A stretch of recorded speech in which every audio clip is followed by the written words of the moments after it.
Shaunee Brannan here with this month's YouTube video. Yes, so I guess you know by now by the title, or maybe you saw, a reel or a snippet somewhere, that I am going to be diving into the series of owning your difference.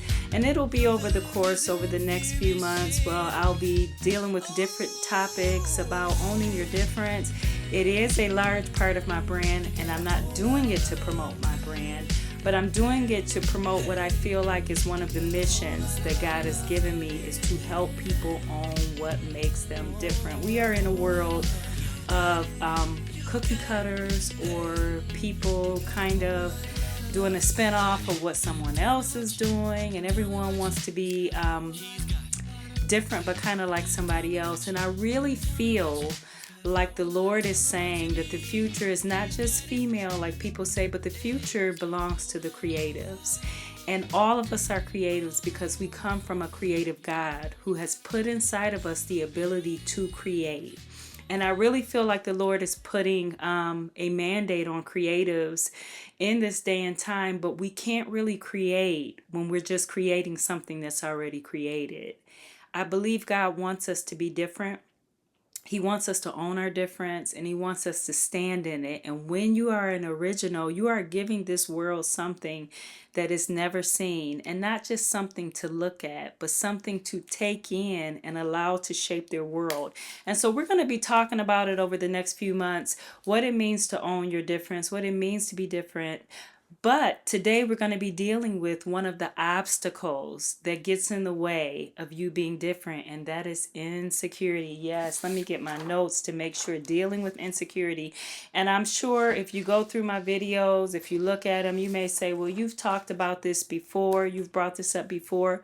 You will hear me talk about it plenty of times. And while I'm talking about my videos, go through and look at the old videos. Please subscribe to my YouTube channel. Please subscribe to my social media outlets. I try to stay pretty active on most of them, but I'm definitely more active on some than others. But go find me on TikTok, Facebook, Instagram, Twitter. I don't tweet a lot, but please find me on there. And I hope to inspire you. I hope to make you laugh, make you smile, but most of all, make you really realize how much you need God. Like, you need him. Like, how do people live life without God, without the direction of the Holy Spirit? Like, some days I feel like I'm like, even with it. So how do y'all do it without it? Like, seriously? So this channel is an extension of my blog. I actually started blogging first. I am a writer. I express myself best through writing. If you meet me in person, you'll probably be like, okay, I didn't expect her to be that chill and that laid back. I've had plenty of people say, I thought you were the life of the party. I thought you were like this outgoing personality. And they're surprised at how reserved I am in person. But it is because at my heart, at the core of my heart, I am a communicator through writing. I love to write colorful pieces and expression and paint a picture with words. In person, I'm usually quiet because I'm collecting all the information I need to write. So people are usually like, oh, okay, listen, go read my blog. This channel is an extension of my blog. My blog deals with faith, deals with things associated with the Lord, and this channel is an extension of that. Now, if you're saying, hey, I just want to see your real world, everyday life, go follow me on social media. And by all means, please go follow my brand page. I am a business owner. I own the SB brand. It is my brand, it's my baby. We are a year old as of September the 1st. And you can find the most fly faith merchandise, the different brand of hoodies and sweatshirts that really represents our faith, what it means to be different, that we were called to be different. We were called to stand out. The children of Israel got it twisted. They didn't know how to own their difference, so they got their little happy hips together and started asking for a king like all of the other nations. And the Lord got offended. He was like, what? Wait a minute. Aren't I everything to you all? Why do you need a king? Well, yeah, they asked for a king. And it was all downhill from there. because they didn't know how to own their difference. And so I want you to go buy a different sweatshirt, rep your faith in a very outspoken but subtle way where you're saying, I'm going to own my difference. I have faith merchandise, I have boutique merchandise, which is curated retail pieces that are so nice. And then the custom section, which are all items that I have sewn, that I have designed and created. So listen, you got to go check it out. But in the meantime, follow my brand social media pages so you can see some of the styling, some of the things that we put together, how wonderful it is. And yeah, I think I've hit everything, gotten everything out of the way. So now I get to talk today about owning your difference and what that really means. And I actually did bullet point notes this time because sometimes I just go off the cuff. But it's important to me that I don't miss certain points that you need. And so I want to tell you about what it means to own your difference before I get into the pieces on insecurity. Owning your difference really means the ability to have a full understanding of how God has created you, okay? And I want to be careful in saying full understanding because this is a journey. You're figuring out all of the hidden pieces and beautiful treasures that God has put inside of you your whole life. And as a matter of fact, it changes over time. What He requires in one season is different in another. So it is a journey, but it's all about finding out who you are for this season, what God is endorsing, what He's made and put inside of you, what He's invested in you. And once you know it, this goes all the way. I'm not just talking about gift and what you're called to do. It is who you are as a person and being able to say, this is who I am. It may change later, but this is who I am right now. And I'm not really going to apologize for it. Even the things that I know need to change, I expect grace from anyone in my life for me to work on changing them. And so this goes all the way to your personality. Like I mentioned before, people are sometimes surprised when they get around me at how reserved I am and maybe even a little bit more quiet than they expected. Because if you're following me on social media, if you read any of my writings, they're so colorful and outspoken that people tend to think that's who I am in person. But I am more introvert, especially than my husband. If you meet him first, you'll be like, dear God, she don't like me. Because he doesn't know a stranger, y'all. He talks to everybody, everything, has full conversations with people and don't remember their name.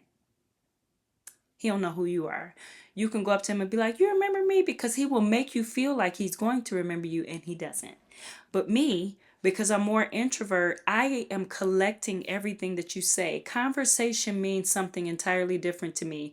I am not a phone person. I'm not going to sit on the phone with you and just have small talk. But when we do talk on the phone, it will probably be an hour or two because conversation to me means something different. It needs to be leading somewhere. And so sometimes people will meet me and they'll be like, okay, do you not like me? And I don't want to give the impression that I'm mean, but I also recognize, remember I said, owning your difference is recognizing who you are. I recognize that God has created me to be the type of person that attracts people. I am a light. When you are a light, you shine. And I shine in a way where people are attracted. And sometimes their attraction is, well, I want to be close, or I want to be friends, or I want to know her. And so they have this expectation. And sometimes because they're coupling that with, she's funny, she writes, she this and that, they're expecting like this. And they're so surprised when I'm like, hey, nice to meet you.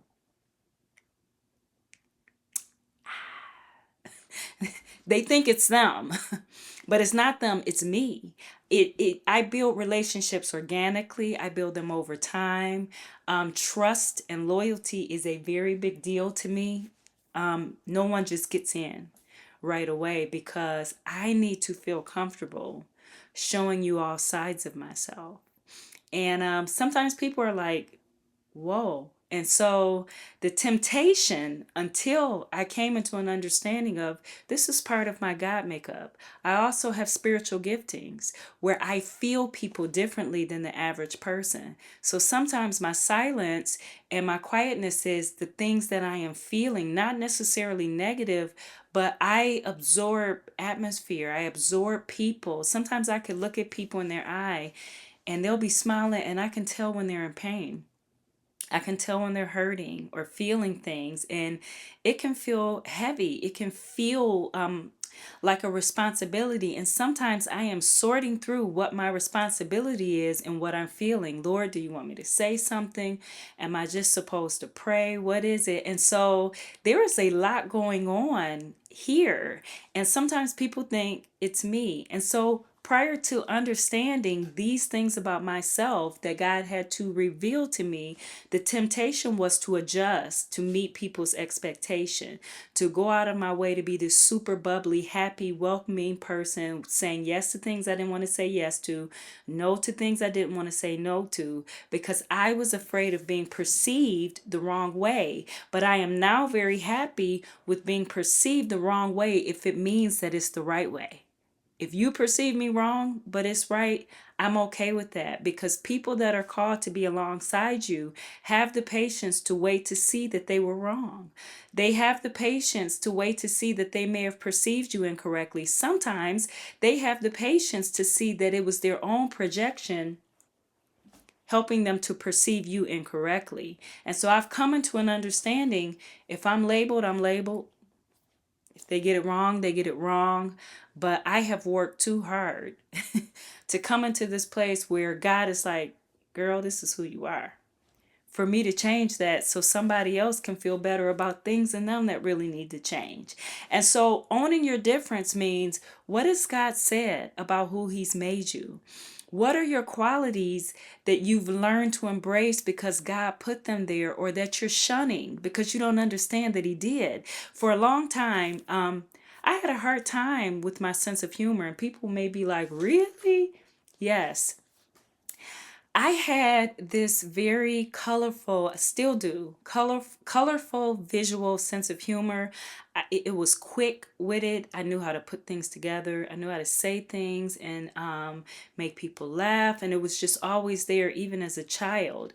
But sometimes when you are a spiritual person, a pastor's wife, a pastor, people have this expectation for you to be serious all the time, especially when they've seen you in some moments flow with the Lord, or be in moments where you're praying with people or giving prophetic words. They have this idea that that's who you are all the time.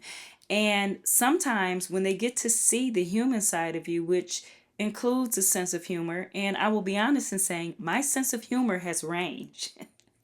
When I say range, light and fun and kiddish, and then dark and inappropriate. And you may be saying, shame on you as a Christian to have an inappropriate sense of humor. Well, listen, y'all, I'm trying to tell you, it's part of my difference. I laugh at videos that people send me of people falling.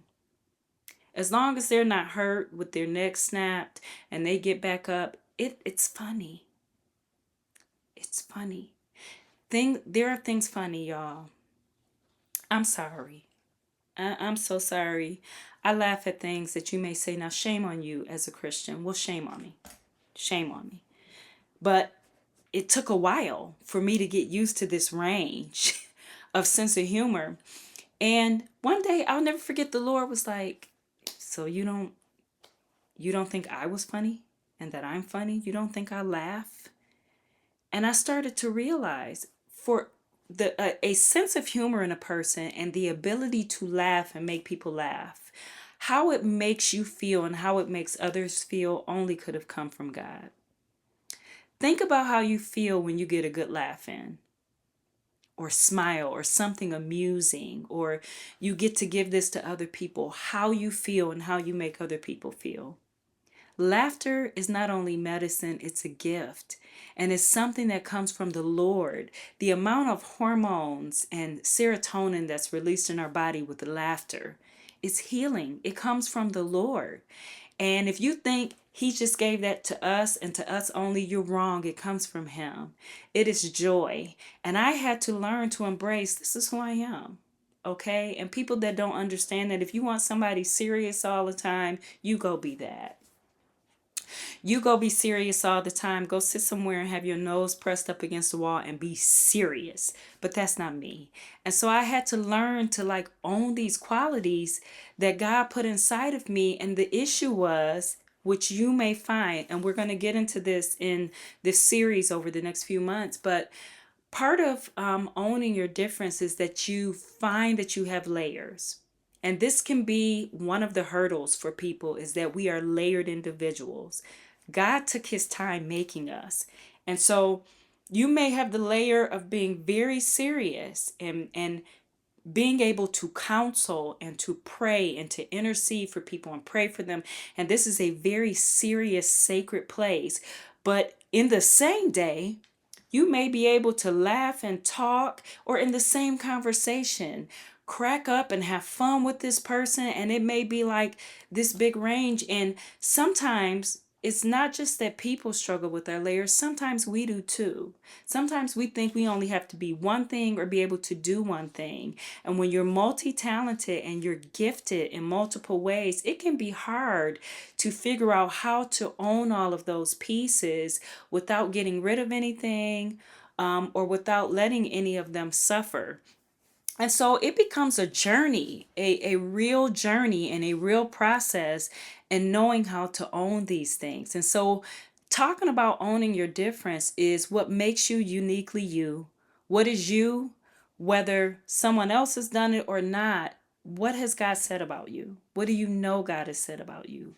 What do you know about who you are and how you were made? Your likes, your dislikes, your challenges, like your weaknesses and your strengths. What is it that makes you truly different? What are you called to do? What are you purposed for? Because I'm telling you, what you're called to do and what you're purposed for is directly connected to your ability to know what makes you different and to own it.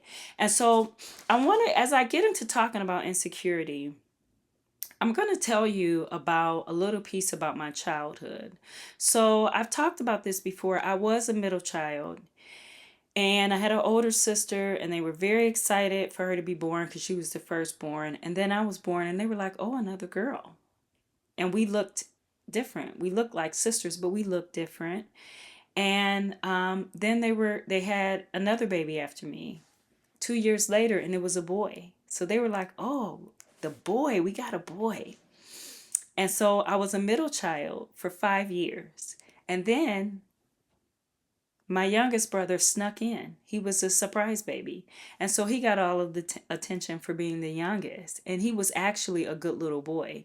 He didn't get in all the trouble that we did. So it was like, oh, he's so good. He's such a good little boy. And for a while, I could just remember in different settings, like even in church, they would prophesy to my oldest sister, she's gonna be a missionary and blah blah blah. And then my brother after me, and he's gonna preach and this and that. And it would be like with me, crickets, crickets, nothing. I can't remember anybody prophesying over me, speaking a word over me as a child. I remember being celebrated for being able to sing, but I wasn't affirmed spiritually as far as a call or anything like that. And I just remember also fighting to stand out, fighting to figure out what made me special. My parents didn't really affirm us in the way of, this is who you are, this is who God made you. We were affirmed for things that we did well. And I got wonderful grades, straight A student, a B here and there, never any C's. And so I was applauded for that. I was good at sports. I was applauded for that. I was good at singing. I was applauded for that. But I was never affirmed as an individual. And I don't fault my parents for that. The power of affirmation came out later in life, certainly not 45 years ago. And also, my parents were not raised in homes where they were affirmed in that way. And so I remember struggling to figure out what made me different, what made me stand out. I knew where I came from, my family and my home, and I knew that we were Christians, but I didn't really know or understand what made me special. And so over time, I became the type of person who felt like I had to prove myself in every setting. I had to prove myself. I had to learn how to stand out in order to be recognized and to be valued. And at my core was really insecurity. It was a strong sense of insecurity outside of what I was able to do. And so when you're talking about carrying insecurity, when you say what is insecurity, insecurity is any place or standing where you do not feel secure. That can be, I don't feel secure as a person. I don't feel secure doing this role or this particular job. It's anything where you don't feel sure, not necessarily of yourself, but sure of where you're standing and what's expected of you in that standing. Now, there are two different types of insecurity, and I don't have my book here with me. I'll probably have to have my graphics person put it on the screen, but I wrote a book called High Insecurity by Insecurity years ago. People are still buying it. They're still saying it's blessed them, where I talk about insecurity. And in the book, I talk about circumstantial insecurity and insecurity in your identity, meaning who you are in as a person, you have no idea. You're not secure in who you are, owning your difference. But then there's circumstantial insecurity where you feel insecure according to the circumstances. Perhaps you're being asked to do a job that you've never done or a role that you've never fulfilled. Or say, for example, you're at church and the singers didn't show up and they're like, can you come lead this song? And you may have sang background a couple of times, but you've never led a song and certainly not an entire congregation. So you feel insecure in that moment on how you will deliver of what's being expected of you. And so when we're talking about insecurity, you get to determine if it's referring to you being insecure as an individual, meaning where it affects your character, it affects your personality and your output, or you're saying, I don't feel secure enough in doing or fulfilling this duty according to what I know I possess. And so when we're dealing with the topic of owning your difference, the ability to own your difference is directly tied to how you identify. It is directly tied to how you identify your values, your worth, and who you are as a person. I am telling you, for me, I came into a sense of who I am and my identity through my relationship with the Lord. I looked everywhere else. I tried to prove myself and stand out everywhere else. I did what was necessary everywhere else. I had friends I shouldn't have had. I dated people I shouldn't have dated. I put on clothes I shouldn't have been wearing. I said things I shouldn't have been saying. I tried hard to be accepted in certain circles by certain people. And it wasn't until the Lord said, wait a minute, let me tell you who you are. Let me tell you what I think and what I feel about you, because that is the only thing that matters. Let me tell you the truth of what I invested in you. Let me show you all of the wonderful things that I decided to deposit in you in order for you to be a reflection of me and how I feel about you. And it wasn't until that moment that the Lord came and said, you don't have to do anything for me to say that this is who you are, that I began to realize that this is who I am, and I'm going to own it fully and completely. And anybody that doesn't understand it, anybody that does not like it, they're not for me, because the Lord has told me who I am years and years and years after trying to figure it out on my own and get somebody else to say it. And I'm telling you this, your identity and owning your difference and the fulfillment of what it is you're supposed to do and what you're called to is only gonna come once you hear the Lord say, this is who you are, and you fully and completely identify with that.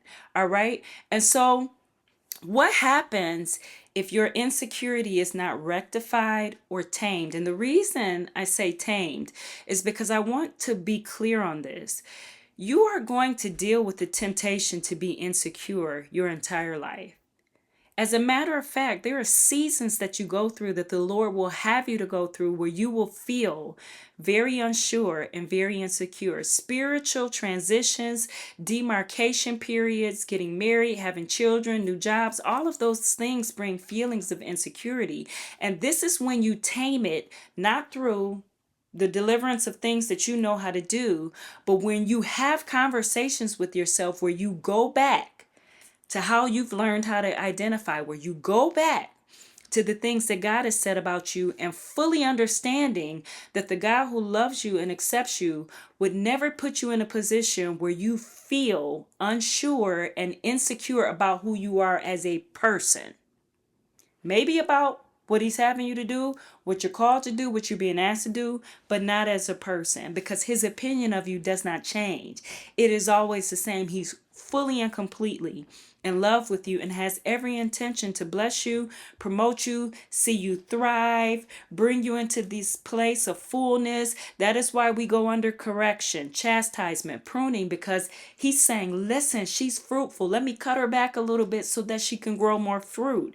And so when we are dealing with rectifying insecurity and getting rid of any negative thoughts or opinions of ourselves, it is important that you do it, because if you don't, it will always be the voice that pops up and speaks first. It'll always be the things that hinders you from moving forward or taking advantage of new opportunities, new moments. It will always be the thing that comes and speaks before the voice of the Lord. It is so important that it is rectified and that it is dealt with. And again, I want to reiterate, the thing that does it is getting an understanding of what God thinks and feels about you. Not even these conversations you may have with yourself, what you think and feel about yourself. Is it important? Yes. But at the end of the day, the thing that helps you to tame it is this foundational thought of what God feels and he thinks about you. And you may be saying, how do I get that? Ask. He's literally waiting. He's waiting to hear your voice. He's waiting for you to ask so he can say, girl, I've been waiting. Boy, I've been waiting. I've been waiting for you to try to figure this out so that I can tell you what I've been waiting to tell you. All right. And so the power in overcoming this, what it positions you to be able to fulfill, or what it positions you to be able to do. When I stand in a place where I'm strong enough to say, hey, thank you for your opinion, but I don't need it. Thank you for your idea, but that wasn't really where God was leading me. Or thank you for confirming and affirming the things that I need to know. Or thank you for correcting me, and I'm able to receive correction because I'm sure of the fact that just because I need to be corrected doesn't mean that there's something wrong with me instead of something wrong with what I'm doing or trying to do. You see what I'm saying? When you overcome it, it positions you to grow and to become fruitful and to become the type of person that can fully see the benefits of what it means to own your difference. I said at the beginning of this video that I believe the future belongs to creatives, and that it is so important in the body of Christ that we learn to own our difference as creatives, because every last single person, every last single one in the Bible that you look at and you say, Paul did this, and Jesus did that, and David did this, and Mary did that, and Rahab did this, and everybody in the Hall of Faith, Abraham, Sarah, all of these people that we use as models and examples, they were one of one. Even all 12 disciples that were trained by Jesus were all different. They were one of one. They were pioneering something. They were doing something. Peter was called to the Jewish faith while Paul was called to the Gentiles. And it was like they all were called with the mission to fulfill, but God had them to own their difference and to do it in different ways. And until you learn to own what makes you different, you will try to pattern yourself after what someone else is doing when God has called you to do it individually the way that you're supposed to. Everybody you look at, let's just go outside of the Bible, the different superstars and artists and people that we look at in politics, or people we admire. We admire them because they were mold breakers. They were one of ones. They were people that started something different, movements, or they became people to stand up and break the mold and be something entirely different. We admire these people, and we look at them with eyes of admiration. But the same thing belongs to you when you learn to say, I love that you inspired me. But they should be inspiring you to own what makes you different, not to be just like them. You see what I'm saying? And so when you own your difference and when you step into the fullness of it, you get to see the beautiful design of what God has in store. And I want to close with this. Seeing the design of what God has in store, there is no way for you to fully know up front. There is no way for you to be able to say up front, this is everything and this is fully who I am and this is fully who God has made me. It becomes a surprise to us just as much as it is to everybody else. Read the story of Gideon. Gideon didn't know that he was a mighty, wonderful warrior. It was news to him. Paul didn't know that he was going to stop um, persecuting the Gentile church and even Jews that had decided to follow Jesus. He didn't know that he was going to stop doing that and become one of them. It was news to him. Jesus said, listen, all of this zeal, all of this spunk you got, all of this fight, listen, I'm just going to take it and I'm going to use it for something entirely different. These people didn't know who they were. It was a discovery to them, just like it was everyone around them. And I'm saying to you, you are going to discover some of the things that God has invested in you, and He's going to blow your mind the minute you learn how to own what it is that He's invested in you that makes you different, how to own what it is that He's saying, I think this is great. I think this is wonderful. Forget who doesn't understand it. Forget who doesn't recognize it. Forget who doesn't know it. Listen, let me tell y'all something before I go. And this is really funny. Remember I told y'all I have a funny personality and you know, it is what it is, but part of my brand, the store that I have is until I can get to the point where I can afford models, I am the model. Okay, I'm the person that says when I order it, I need to order one in my size because I'm gonna have to model this. And I want y'all to know that I hate it. I do. I know I look like I'm having fun. Go to the Instagram page and Facebook page, and it looks like I'm having a blast taking these pictures and doing these reels, but I'm not. Because I don't look like this every day.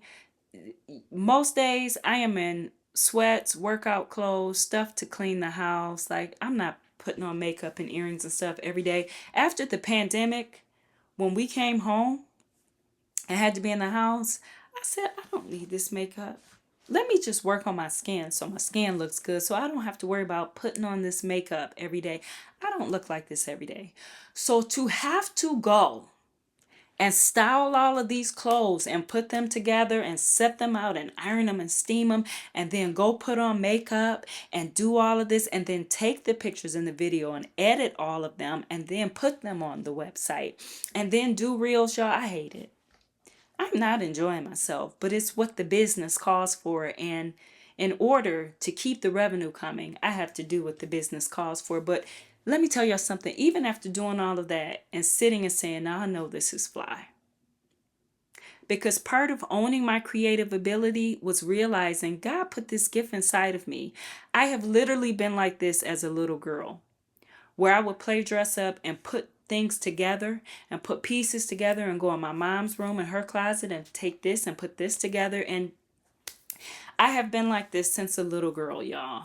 All right. But it took a while for me to say, oh, this is a gift, because I would see pictures and images in my mind and colors that would look nice together. And then I would put them on and say, I'm not going to put on the basic earrings or necklace. I'm going to put on this color and I'm going to put this with this and this hat with this. And then when it was done, it would be like, wow, I never would have put all of that together.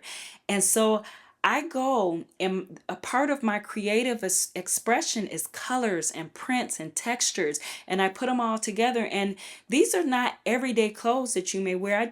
I put clothes together that you can wear every day and not necessarily stand out in this way like, who is she? Where is she going? Yeah, I have everyday basic pieces like hoodies and things like that. But when I am putting these things together to promote products, I am going to go the mile. I am going to draw you in with what I have owned as different, how I put colors together, how I put pieces together. And not everybody is going to understand it, because some people want just a button up polo and a pair of jeans and a pair of Crocs or loafers. They don't want feathers and minks and quilted fabrics and flowing pieces and they like, listen, where are you going and what are you doing? My husband is one of them. There have been times I've got dressed, did all of the makeup to go and take pictures for the website, and I go walking past him in the living room and he be like this.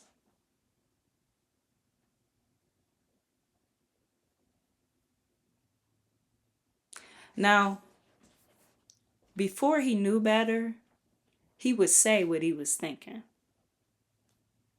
And when I was first starting out, I didn't want to hear what he was thinking.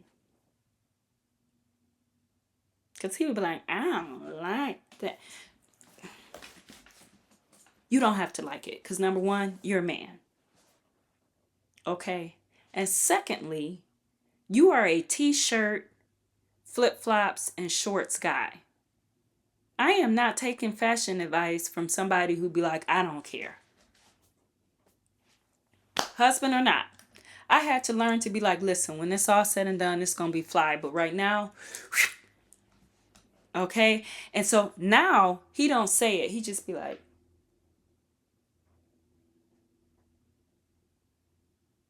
and the whole time he's looking at me like that, I'm looking at him like this. That's the, if you say it, face, you're going to be eating pork and beans and toast for a week.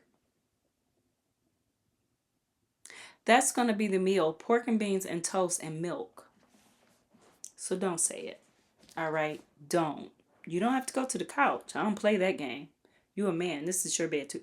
But you will have pork and beans, toast, and milk for your meal for a week. And so he don't say it. But there are people that get online and say it. I post my videos and 90% of the people be like, oh my God, take me to the site. Where is it? And it be sold out. But then you have one person, two people, that be on there like, I just don't understand. One lady got on there on one of my reels. I like the shirt. I like the dress and the shoes, but I don't understand this hat. I don't understand this hat. Then she follows me.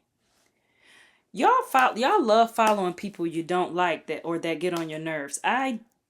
Listen, people will, the more you get on their nerves for whatever reason, the more you own your difference, you're going to get on people's nerves and they're going to want to follow you to find out what else you're doing to get on their nerves. Follows me after saying, I don't understand this hat. So, and that's, I go to her profile because, listen, I'm going to be honest with y'all. When y'all make smart comments on people's posts, even believers and faith-filled people like me who the Lord has said, shut your beak and don't say it. We still going to come to your profile and look and say, now what? Who is this with the credentials? The credentials to say, I don't understand this hat. Let me see what your credentials are. Let me see if I understand some of your stuff. And sure enough, I go to their page and say, I know why you don't understand it. I know. I know you don't understand it. God bless your heart. And I have to learn in that moment not to even go with the 90% that said this is flying incredible. Or with the 10% that says, I don't understand this, I don't like it.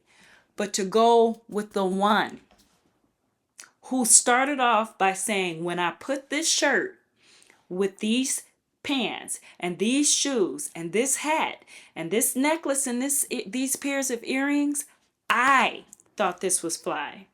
I'm not swayed by the applause and I'm not swayed by the boo. I thought it was great when I put it together. And I'm saying to you, part of the ability to discover what makes you different, to discover what makes you fly does not start with the work that you're doing. It starts with the voice that affirms all of the qualities that are inside of you and says, you're amazing. It's time for you to know you're amazing. It's time for you to fully own all of the quips and the little things and the big things that make you peculiar and awkward and a little weird sometimes, but I think you're wonderful. And listen, over the next few months, that is what I'm going to be talking about, owning your difference, because it takes time to do. And it's a process and it's a journey. And you grow into it over time. But I want to see more people grow into a space where you don't live caring about what people think about you and how you're received. You care about what the right people think about you and how you're received by the right people. People that actually love you, that actually value you, and actually have the right opinion about what God says about you and what God thinks about you. But you won't even know who those people are until you know it first. Because what you're doing is allowing them to confirm what you already know, not to shape you into something that you don't even know. And so listen, it's time for me to go. I'm going to try not to make these videos too long. But again, I'm Shaunee Brannan. Thank you for listening. Please subscribe to my channel. Find me on social media. Follow me on social media. And please subscribe to my blog. I'm going to be writing even more because I have a few things coming up.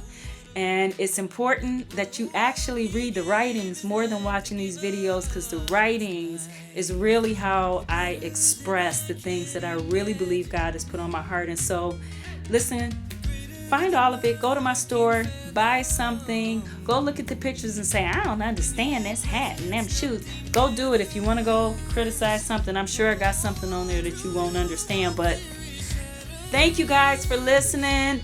See you next month. Share this video with somebody, okay, y'all?